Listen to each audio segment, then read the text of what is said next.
Hello guys, cricket ప్రపంచంలోనే ఒక ఊహించని భూకంపం. ఐపీఎల్ చరిత్రలోనే అత్యధిక ధర ఏకంగా 27 కోట్లు పెట్టి కొనుక్కున్న captain Rishabh Pant Lucknow super giants కెప్టెన్సీకి అర్ధరాత్రి వేళ గుడ్ బై చెప్పేశాడు. అసలు లక్నో టీంలో ఏం జరుగుతుంది? పంత్ అంత సంచలన నిర్ణయం ఎందుకు తీసుకున్నాడు? దీని వెనక లక్నో మేనేజ్మెంట్ ఆడిన మైండ్ గేమ్ ఏంటి? తెర వెనుక ఉన్న ఆ అసలు నిజాలు తెలిస్తే మీరే షాక్ అవుతారు. వీడియోని ఎండ్ వరకు చూడండి, చాలా బాగుంటుంది. అసలు మ్యాటర్లోకి వెళ్తే ఇంకా మే 29 లక్నో ఫ్రాంచైజీ అఫీషియల్గా అయితే అనౌన్స్ చేసింది. పంత్ అభ్యర్థన మేరకు ఆయన్ని కెప్టెన్సీ నుంచి తప్పించామని అనౌన్స్ అయితే చేశారు.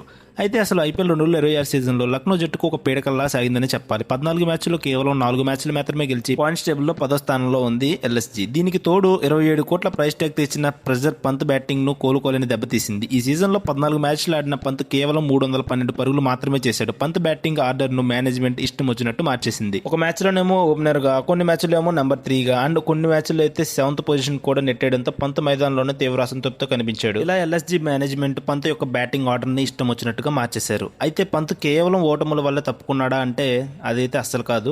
దీని వెనుక లక్నో మేనేజ్మెంట్ పక్కా స్కెచ్ చేసింది. పంజాబ్ కింగ్స్ తో జరిగిన లాస్ట్ మ్యాచ్ లో అయితే లక్నో ఘోరంగా ఓడిపోయింది. అయితే దాని వెంటనే మ్యాచ్ అయినాక లక్నో క్రికెట్ డైరెక్టర్ అయిన టామ్ మోడీ పబ్లిక్ గానే ఒక సంచలన స్టేట్మెంట్ అయితే ఇచ్చాడు. ఆయన ఏమన్నాడంటే, కెప్టెన్ గా పంత్ చాలా ఇబ్బంది పడుతున్నాడు, లక్నో లీడర్షిప్ ను పూర్తిగా రీసెట్ చేయాల్సిన సమయం వచ్చింది అంటూ ఓపెన్ గానే పంత్ కెప్టెన్సీని టార్గెట్ చేశారు.